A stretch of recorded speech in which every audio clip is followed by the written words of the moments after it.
وأعوذ بالله من الشيطان الرجيم بسم الله الرحمن الرحيم قال الله تعالى في الكتاب الحكيم ألم نشرح لك صدرك ووضعنا عنك وزرك. سامعین گرامی، پچھلے خطبے میں ہم نے دعا کے بارے میں بات کی تھی کہ دعاؤں میں ایک بہترین دعا کون سی ہے، اور وہ دعا تھی کہ جب اللہ کا بندہ اپنے کسی دوسرے بھائی یا بہن کے لیے بغیر کسی غرض کے اور اس کی غیر موجودگی میں جو دعا کرتا ہے تو اللہ کے ہاں وہ دعا ضرور قبول ہوتی ہے، اور پھر اللہ تعالیٰ ایک فرشتے کو مقرر کرتے ہیں جو اس پر آمین کہتا ہے، اور پھر وہ فرشتہ دعا کرتا ہے دعا کرنے والے کے لیے کہ اللہ تعالیٰ تمہارے لیے بھی ایسا ہی اجر رکھے کہ جو اللہ کا بندہ اپنے بھائی یا بہن کے لیے مانگ رہا ہوتا ہے۔ آج کا خطبہ بھی دعا کے بارے میں ہے، اور دعا کے 4 پہلوؤں کے بارے میں۔ سب سے پہلا پہلو یہ کہ کیا اللہ سے اور مانگنا اور زیادہ سے زیادہ مانگنا بہتر ہے، جائز ہے، اور اللہ کے بندوں کو اللہ سے کتنا مانگنا چاہیے۔ اور دوسرا پہلو کہ کیا مشروط دعا مانگی جا سکتی ہے، یعنی اللہ سے کچھ مانگ رہا ہوں اور ساتھ ایک شرط لگا رہا ہوں کہ اگر یہ مجھے مل گیا تو پھر میں یہ اس سے کوئی ایک نیک کام کروں۔ تیسرا پہلو کہ کیا اللہ تعالیٰ سے معجزات کی دعا کی جا سکتی ہے، اور چوتھا پہلو آخری کہ وہ کون سی دعا ہے کہ جس کے بارے میں نبی کریم صلی اللہ علیہ وسلم نے کہا تھا کہ کاش انہوں نے اللہ سے یہ دعا نہ مانگی ہوتی، کیونکہ دعا کے مانگنے کے بارے میں تو بہت ساری حدیث ہے، لیکن وہ کون سی دعا تھی کہ جس کے بارے میں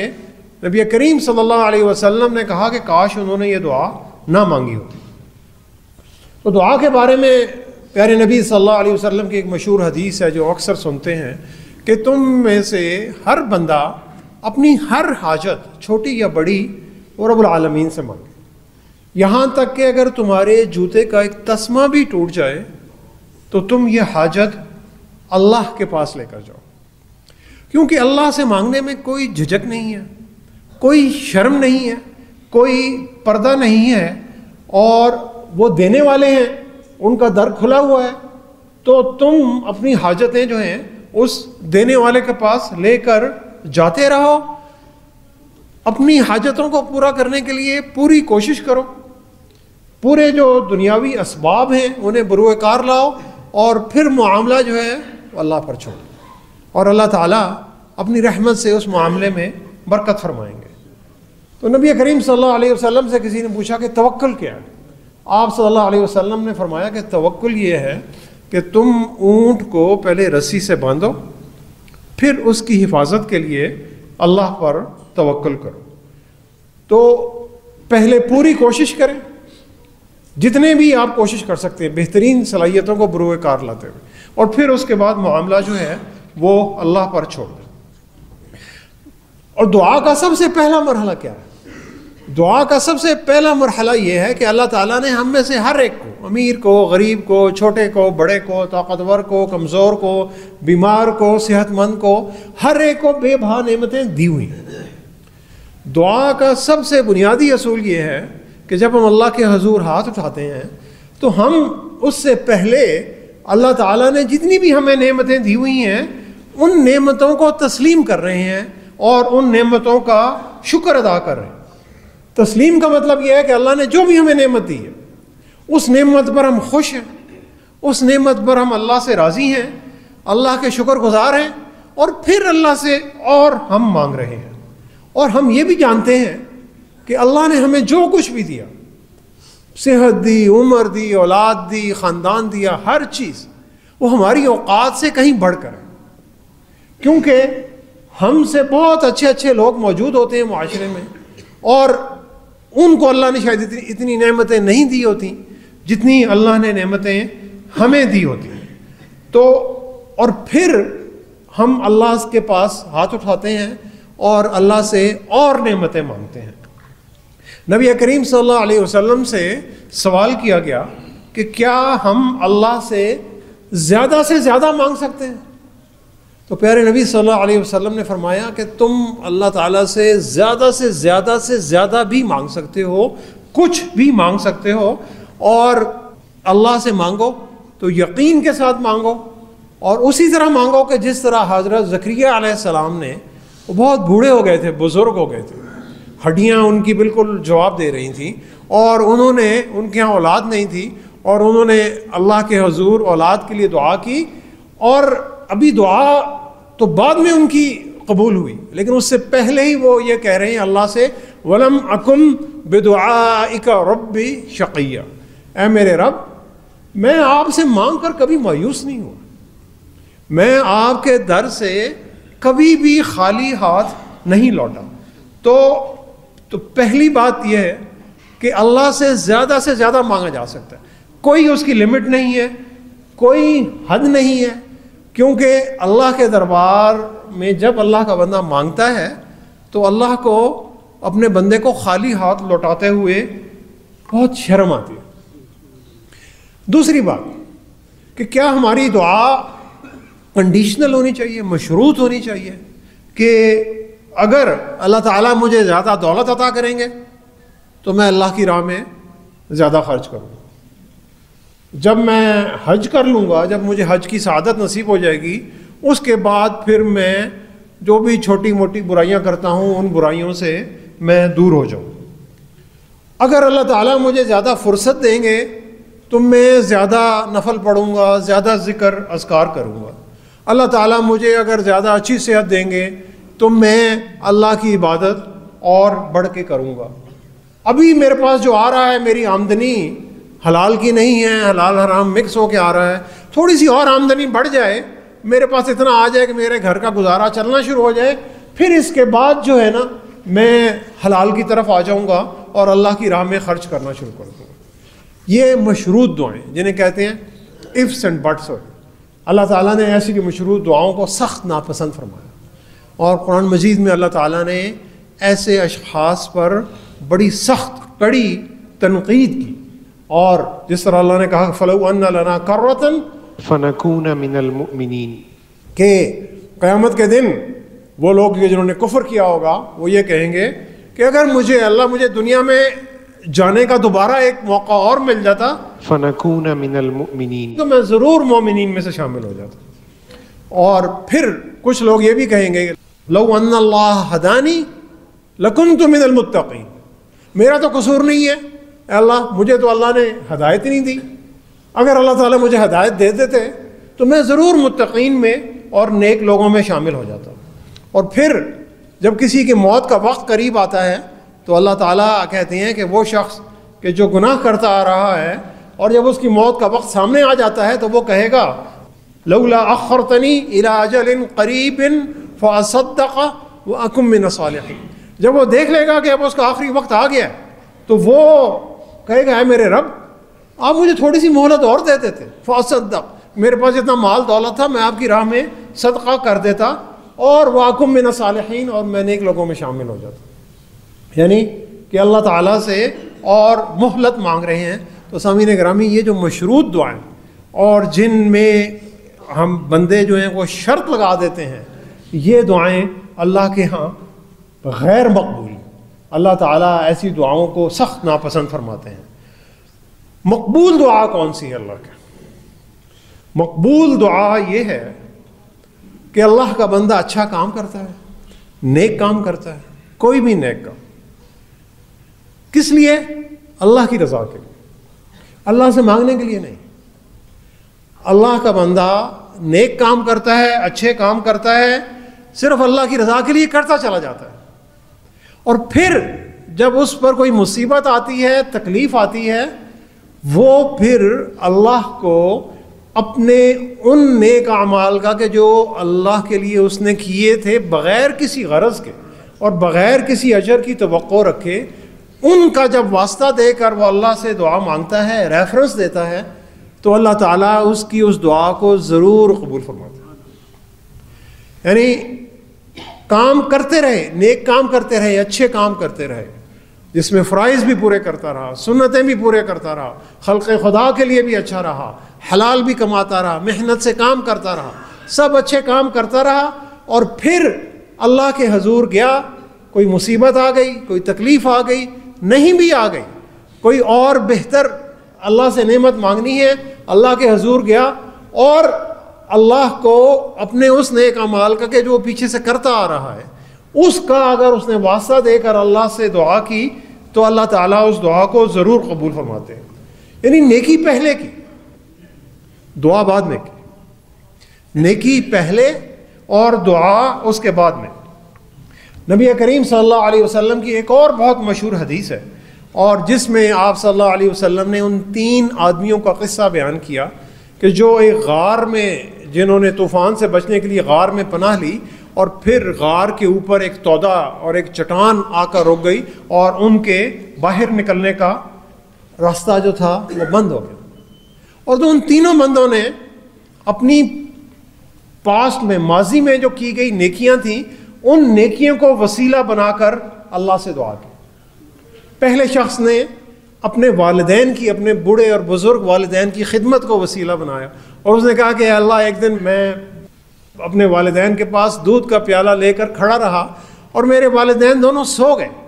اور میں ساری رات دودھ کا پیالہ لے کر کھڑا رہا ہے اللہ، صرف اللہ کی رضا کے لیے، کہ اللہ نے حکم دیا تھا کہ والدین کی خدمت کرنا ہے. حتیٰ کہ صبح ہو گئی اور صبح اٹھ کر میرے والدین نے دودھ کا پیالہ پیا، تو اے اللہ آپ میری اس نیکی کو قبول فرمائیے اور ہمارے لیے یہاں سے ایک نکلنے کا راستہ بنا دیجیے. تو وہ جو چٹان جو تھی غار کے منہ سے تھوڑی سی ہٹ گئی. پیارے نبی صلی اللہ علیہ وسلم نے فرمایا کہ دوسرا جو شخص تھا اس نے اللہ کو اپنی حیا اور عزت اور ایک خاتون کی حیا اور اس کی عزت کی حفاظت کا ایک واقعہ بتایا کہ کس طرح اللہ میں اس گناہ سے دور رہا صرف اللہ کے ڈر سے. تو اور اس نے دعا کی اور چٹان جو تھی غار کے منہ سے تھوڑی سی اور ہٹ گئی. تیسرے شخص نے اللہ کے حضور دعا کی اور اس نے اللہ کو وسیلہ دیا ایک ایسے شخص کا کہ جو اس کے ہاں ملازمت کرتا تھا اور وہ بغیر اجرت لیے چلا گیا، اور یہ جو مالک تھا اس مالک نے اس شخص کی جو اجرت بنتی تھی، جو مزدوری بنتی تھی، اس مزدوری کو انویسٹ کر دیا، اور پھر کئی سالوں بعد اس نے ڈھونڈ کر اس مزدور کو لے کر آیا،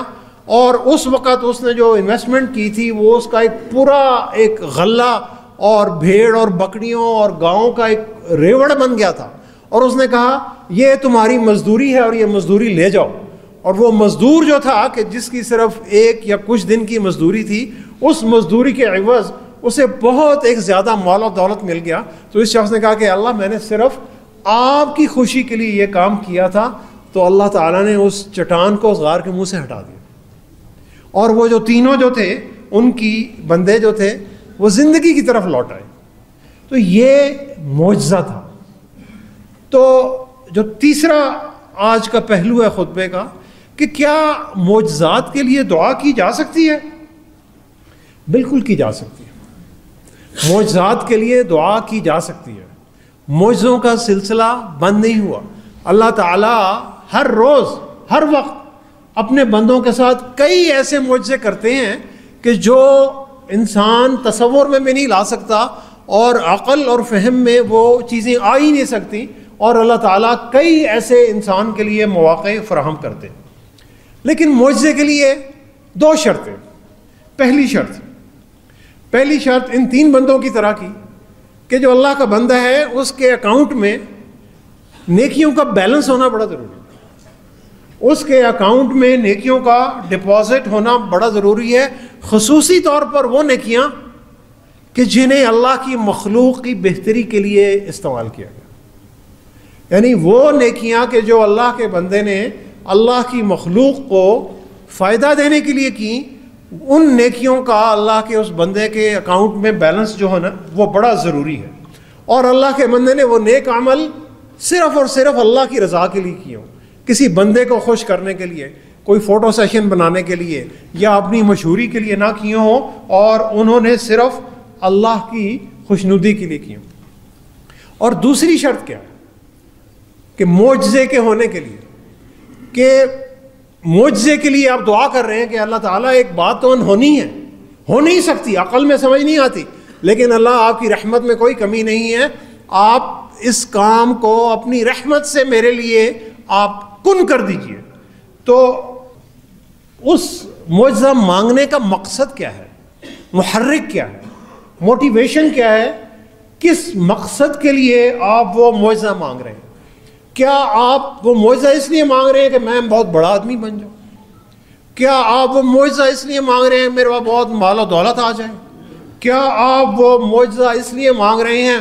کہ لوگ کہیں کہ یہ تو بہت ہی کوئی کرامت والا آدمی ہے اور یہ تو بڑا کول آدمی ہے اور اس کے پاس تو بڑی کشف و کرامات ہیں؟ کیا ان چیزوں کا مقصد دکھاوا ہے یا اللہ کے بندوں کی بھلائی ہے؟ انبیاء علیہ السلام نے بھی معجزات کے لیے اللہ تعالیٰ کے ہاں دعا کرتے رہے اور اللہ تعالیٰ کے ہاں درخواست لے کر جاتے رہے، لیکن یہ دعا اور یہ جو معجزوں کی جو درخواست تھی وہ انہوں نے اپنی طاقت کے اظہار کے لیے نہیں کی، انہوں نے اس لیے کی کہ وہ اللہ کے بندوں کو اللہ کے دین کی طرف، اللہ کے راستے کی طرف لا سکیں۔ ان کی گفتگو میں اور ان کی جو تبلیغ تھی اور جو وعظ تھا اور جو دعوت تھی، اس دعوت میں اثر آ جائے اور لوگ جو ہیں اللہ کے دین کی طرف آنا شروع ہو جائے۔ انہوں نے طاقت کے اظہار کا ذریعہ نہیں تھا، وہ لوگوں سے اجر بھی کوئی نہیں مانگتے تھے۔ وَمَا أَسْأَلُكُمْ عَلَيْهِ مِنْ أَجْرٍ إِنْ أَجْرِيَ إِلَّا عَلَىٰ رَبِّ الْعَالَمِينَ۔ سارے انبیاء علیہ السلام کے بارے میں اللہ نے کہا کہ وہ لوگوں سے کہتے تھے، اے میری قوم، میں تم سے کوئی اجر نہیں مانگتا، میرا اجر تو رب العالمین کے پاس ہے۔ آج کل کے جیسے لیڈرز ہیں وہ اجر مانگتے ہیں، وہ پروٹوکول مانگتے ہیں، وہ چاہتے ہیں کہ ان کے یہاں جائیں تو پریڈ ہو رہی ہو، انہیں سلوٹ کیا جا رہا ہو، انہیں مائی لارڈ اور ایکسیلنسی اور بڑے بڑے جو القابات ہیں ان سے نوازا جا رہا ہو۔ انبیاء علیہ السلام نے معجزات مانگے صرف ایک کام کے لیے، اللہ کے پیغام کو مؤثر اور اچھے طریقے سے لوگوں تک پہنچانے کے لیے اور عوام کی فلاح اور بھلائی کے لیے انہوں نے اللہ سے معجزات کی دعا کی۔ اور پھر معجزات کے بارے میں ہمارا یہ خیال ہوتا ہے کہ یہ تو بالکل ایک مافوق الفطرت، یعنی کوئی سپر پاور قسم کی چیز ہے، کہ بہت ہی کوئی کرامات والی چیز ہے۔ لیکن اللہ نے کہا کہ جب میں نے یہ دنیا تخلیق کی ہے تو اس میں معجزات تم نے دیکھنی ہے تو کسی دوسرے کی طرف نہیں دیکھو، وہ اپنی طرف دیکھو، اپنی ذات کی طرف دیکھو۔ من ای شیء خلقہ، کہ اللہ نے تمہیں کس چیز سے تخلیق کیا۔ من نطفۃ خلقہ فقدرہ، اللہ نے تمہیں ایک گندے پانی کے ایک چھوٹے سے قطرے سے پیدا کیا، پھر اللہ نے تمہیں بڑا متوازن اور مناسب اور ایک قدر اللہ نے تمہاری مقرر کی۔ ثم السبیل یسرہ، پھر اللہ نے اس دنیا میں تمہارے لیے راستوں کو آسان کر دیا، اللہ نے تمہارے لیے راستوں کو آسان کر دیا۔ ثم اماتہ فاقبرہ، پھر اللہ نے تمہیں موت دی اور پھر تم قبر میں چلے جاتے ہو۔ ثم اذا شاء انشرہ، پھر جب اللہ کا دل چاہے گا وہ تمہیں دوبارہ زندہ کرے گا اور تمہیں اللہ کے حضور پیش ہونا ہوگا اور وہ تمہارا احتساب کرے گا۔ اسی طرح کہ جس طرح ایک گندے پانی کے قطرے سے تم ماں کے پیٹ کے اندھیروں سے نکل کر زندگی کی روشنی میں آئے اور پھر قبر کے اندھیرے میں گئے، تو پھر وہی ذات باری تعالیٰ تمہیں قبر کے اندھیروں سے نکال کر قیامت کے دن روشنی میں کھڑی کرے گی۔ اور اللہ تعالیٰ بتا رہے ہیں یہ سارے معجزے ہی ہیں جو تمہارے سامنے دن رات ہوتے ہیں، اور اس نے تمہارے لیے راستے آسان کر دیے۔ ثم السبیل یسرہ، اس نے تمہارے لیے راستے آسان کر دیے اس لیے کہ تم دوسروں کے لیے راستے آسان کرو، دوسروں کے لیے راستے مشکل نہیں کرو۔ سامعین گرامی، ہمارے معاشرے میں ہماری طرح نہیں کہ جو راستے ہیں آسان ہوتے ہیں صرف بڑے لوگوں کے لیے آسان ہوتے ہیں اور عوام جو ہے وہ گھنٹوں گھنٹوں ٹریفک میں پھنسی رہتی ہے، اور حکمران جو ہیں وہ بڑے بڑے محلات میں بیٹھے ہوئے عوام کے ٹیکسوں کے پیسوں پر عیاشیاں کرتے ہیں، اور جو شہریوں کے بچے ہیں یا وہ گٹر میں گر کر مرتے ہیں یا وہ بڑے بڑے افسروں کی گاڑیوں کے نیچے آ کر مرتے ہیں۔ سامعین گرامی، یہ راستے مشکل بنانا ہے، یہ اللہ کے پیغام سے بغاوت کرنی ہے۔ اور پھر اپنی تخلیق کو دیکھو کہ کس اوقات سے اللہ نے بنا کر تمہاری تخلیق کی، اور اپنے انجام کو بھی نہیں بھولو کہ تمہارا انجام اسی ایک قبر کے اندھیرے میں جانا ہے، اور پھر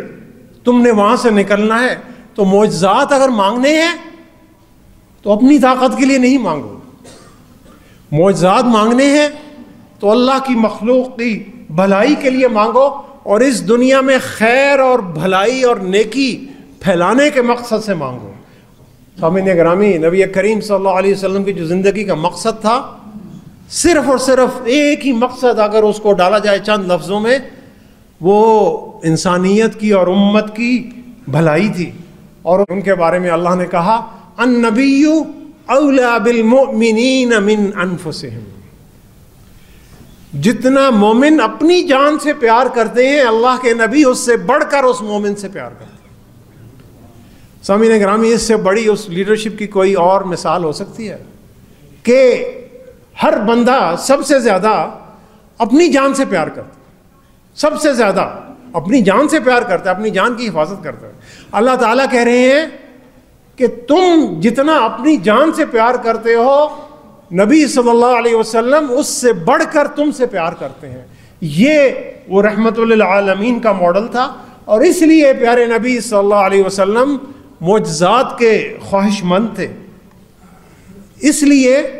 کہ وہ خلق خدا کو اندھیروں سے نکال کر اللہ کے نور کی طرف، روشنی کی طرف لا سکیں، اور ان کی دنیا بھی بہتر بنا سکیں اور ان کی آخرت بھی بنا سکیں۔ تو سامعین گرامی، جو چوتھی اور آخری بات کہ وہ کون سی دعا ہے جس کے بارے میں نبی کریم صلی اللہ علیہ وسلم نے فرمایا کہ کاش انہوں نے یہ دعا اللہ سے نہ مانگی ہوتی، کاش انہوں نے یہ دعا اللہ سے نہ مانگی ہوتی۔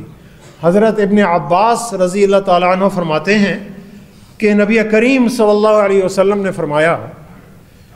کہ میں نے اپنے رب سے ایک دعا کی، اور میں یہ تمنا کرتا ہوں کہ کاش میں نے اپنے رب سے یہ دعا نہ کی ہوتی۔ اور آپ صلی اللہ علیہ وسلم نے فرمایا کہ میں نے اپنے رب سے دعا کی کہ یا رب، میرے سے پہلے بھی کئی رسول آئے، اور ان میں سے کچھ ایسے تھے کہ آپ نے ہوا کو ان کے زیر اثر کر دیا، یعنی جب وہ ہوا کو حکم دیتے تھے تو ہوا چلتی تھی، ہوا کو حکم دیتے تھے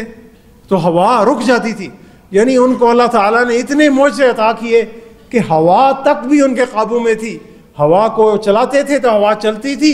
جب وہ ہوا کو روکتے تھے تو ہوا بند ہو جاتی تھی۔ اور آپ صلی اللہ علیہ وسلم نے فرمایا کہ یا رب، میرے سے پہلے کچھ ایسے بھی رسول آئے کہ وہ مردوں کو زندہ کر دیتے تھے، آپ نے انہیں ایسے معجزے عطا کیے کہ وہ مردوں کو زندہ کر دیتے تھے۔ تو نبی کریم صلی اللہ علیہ وسلم در حقیقت اپنے لیے اللہ سے اسی قسم کے معجزے مانگ رہے تھے۔ پیارے نبی صلی اللہ علیہ وسلم فرماتے ہیں کہ اللہ نے جواب دیا، الم اجدک یتیما فآویتک، الم اجدک یتیما فآویتک، کیا ہم نے آپ کو یتیم نہیں پایا اور پھر ہم نے آپ کو پناہ دی، ہم نے آپ کی پرورش کی۔ الم اجدک ضالا فہدیتک، کیا ہم نے آپ کو راہ ڈھونڈتے ہوئے نہیں پایا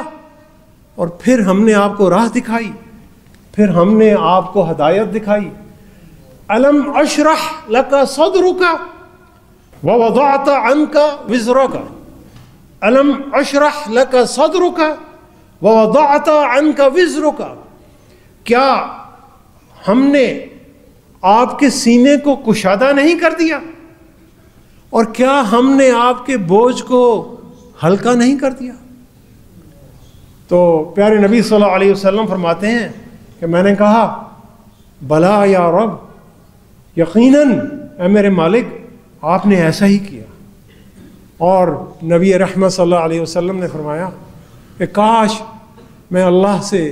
ان معجزات کی دعا نہ کی ہوتی، کیونکہ اللہ نے مجھے اس سے کہیں بڑے معجزے عطا کیے۔ نبی کریم صلی اللہ علیہ وسلم کا سب سے بڑا معجزہ ان کی اپنی سیرت مبارکہ تھی، اور اللہ تعالیٰ نے انہیں کئی معجزے عطا کیے۔ ان کا ایک بہت بڑا معجزہ قرآن مجید ہے جس کی ہم روز تلاوت کرتے ہیں، لیکن اللہ تعالیٰ نے یہاں پر وہ معجزات دہرائے کہ جو اللہ تعالیٰ نے سورہ ضحیٰ اور سورہ الم نشرح میں قلم بند کر کے ہماری تلاوتوں کا حصہ بنا دیا۔ الم یجدک یتیما فآویٰ ووجدک ضالا فہدیٰ، کیا ہم نے آپ کو یتیم نہیں پایا اور پھر ہم نے آپ کو پناہ دی اور ہم نے آپ کی پرورش کی؟ کیا ہم نے آپ کو راہ کی تلاش میں نہیں پایا اور ہم نے آپ کو ہدایت دی؟ الم نشرح لک صدرک، کیا ہم نے آپ کے سینے کو کشادہ نہیں کر دیا؟ کیا ہم نے آپ کا دل بہت بڑا نہیں کر دیا؟ کیا ہم نے آپ کو ایک اعلیٰ ترین ظرف عطا نہیں کر دیا؟ کیا ہم نے آپ کو معاف کر دینے والا اور درگزر کر دینے والا نہیں بنایا؟ وَوَضَعْنَا عَنْكَ وِزْرَكَ، اور کیا ہم نے آپ کے بوجھ کو ہلکا نہیں کر دیا؟ کیا ہم نے آپ کو اے نبی صلی اللہ علیہ وسلم وہ طاقت عطا نہیں کی کہ جس طاقت سے جتنی بھی ذمہ داریوں کا بوجھ تھا آپ اس ذمہ داریوں کے بوجھ کو ہٹا سکیں؟ تو سامعین گرامی، یہی جو اللہ کے معجزات ہیں یہ آج ہمارے لیے بھی موجود ہیں، اور ہم اکثر اللہ سے یہی دعا کرتے ہیں جسے شرح صدر کہا جاتا ہے۔ حضرت موسیٰ علیہ السلام کی مشہور دعا جو ہم اکثر پڑھتے ہیں، رب اشرح لی صدری، اے میرے رب میرا سینہ کھول دے۔ سینہ کھولنا کیا ہے؟ کہ میرے سینے سے، میرے دل سے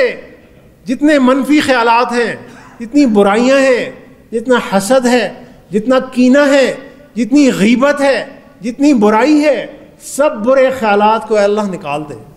میرے دل کو نرمی سے بھر دیجئے، میرے دل کو بڑا کر دیجئے، میرا ظرف کشادہ کر دیجئے، میرا ظرف اعلیٰ بنا دیجئے، مجھے چھوٹی چھوٹی باتوں پر پریشان نہ ہونے والا اے اللہ میرا بنا دیجئے۔ تو یہ سامعین گرامی ہم اس کے لیے دعا کرتے ہیں، وَوَضَعْنَا عَنْكَ وِزْرَكَ، اور اے اللہ آپ میرے بوجھ کو ہلکا کر دیجئے، یعنی میری طاقت کو بڑھا دیجئے۔ کیونکہ ایک کام جو کسی چھوٹے طالب علم کے لیے بڑا مشکل ہے، ایک ماہر استاد کے لیے وہ کام کرنا بڑا آسان ہے۔ ایک طالب علم جو کام بڑی مشکل سے کرتا ہے، کئی گھنٹوں میں یا کئی دنوں میں یا کئی مہینوں میں کرتا ہے، وہ ایک استاد 5 منٹ میں کر لیتا ہے، کیونکہ استاد ایکسپرٹ ہے۔ ایک قدم جو ایک چھوٹا سا بچہ بڑی مشکل سے اٹھاتا ہے، جب بڑا ہو جاتا ہے وہ قدم بڑی آسانی سے اٹھاتا ہے۔ کام تو وہی ہے، صلاحیتیں بڑھ گئی ہیں، یعنی اللہ نے صلاحیت دے دی ہے بوجھ اٹھانے کی، اللہ نے صلاحیت دے دی ہے ذمہ داری اٹھانے کی، اللہ تعالیٰ نے حکمت دے دی ہے، اللہ تعالیٰ نے دانائی دے دی ہے کہ وہی کام جو ہم کئی گھنٹوں میں یا کئی ہفتوں میں یا دنوں میں کرتے تھے، آج وہی کام ہم اللہ کی دی ہوئے علم اور حکمت سے وہی کام گھنٹوں میں یا منٹوں میں کر لیتے ہیں۔ تو سامعین گرامی، اس طرح اللہ تعالیٰ جو ہے وہ بوجھ ہلکا کرتے ہیں۔ تو اللہ سے زیادہ مانگیں، جتنا مانگ سکتے ہیں اتنا مانگیں، اپنی پوری توانائی اور اپنی پوری صلاحیتوں کو صرف کرتے ہوئے کام کریں، محنت کریں، اور پھر اللہ پر توکل کریں، اللہ سے دعا مانگیں کہ اللہ تعالیٰ اس میں خیر اور برکت ڈالے، نیکیوں کا ڈپازٹ فل رکھیں، اکاؤنٹ میں نیکیاں فل رکھیں، بغیر کسی اجر کی توقع رکھیں، پھر بے شک اللہ کے حضور جائیں اور معجزات کی دعا کریں۔ اللہ تعالیٰ اسی دنیا میں آپ کو معجزات دکھائیں گے۔ اور سب سے بڑا معجزہ سامعین گرامی ہدایت کا معجزہ ہے۔ جسے اللہ نے ہدایت دے دی اسے اللہ نے سب سے بڑا معجزہ دے دیا، وَوَجَدَكَ ضَالًّا فَهَدَىٰ، اور اللہ نے اسے ایک ہدایت کے راستے کی طرف آ گیا، اور جیسے ہدایت مل گئی اور جیسے حکمت مل گئی تو اسے خیر کثیر مل گئی، اسے اتنی بڑی نیکی مل گئی کہ وہ سمیٹنا چاہے تو بھی وہ سمیٹ نہیں سکتا۔ تو سامعین گرامی، اور پھر اللہ تعالیٰ ہمارے بوجھ کو ہلکا کریں اور ہماری جو صلاحیتیں ہیں اور ہمیں جو اپنی طاقت ہے اور علم اور حکمت اسے بڑھانے کی توفیق عطا فرمائے۔ تو دعا کریں سامعین گرامی کہ اللہ تعالی ہمیں اپنے اپنے دلوں کو ایک دوسرے کے لیے کشادہ سے کشادہ کرنے کی توفیق عطا فرمائے۔ اللہ تعالی ہمیں سخت جذباتی حالت میں بھی پرسکون رہنے کی توفیق عطا فرمائے، اور اللہ تعالی ہمیں اپنے اپنے ایمان، اپنے اپنے علم اور اپنے اپنے ہنر اور کردار میں ترقی کرنے کی توفیق عطا فرمائے۔ صدق اللہ العلی العظیم ونفعنی وإیاکم بآیاتہ وذکر الحکیم، انہ تعالی جواد کریم ملک برء رؤوف الرحیم۔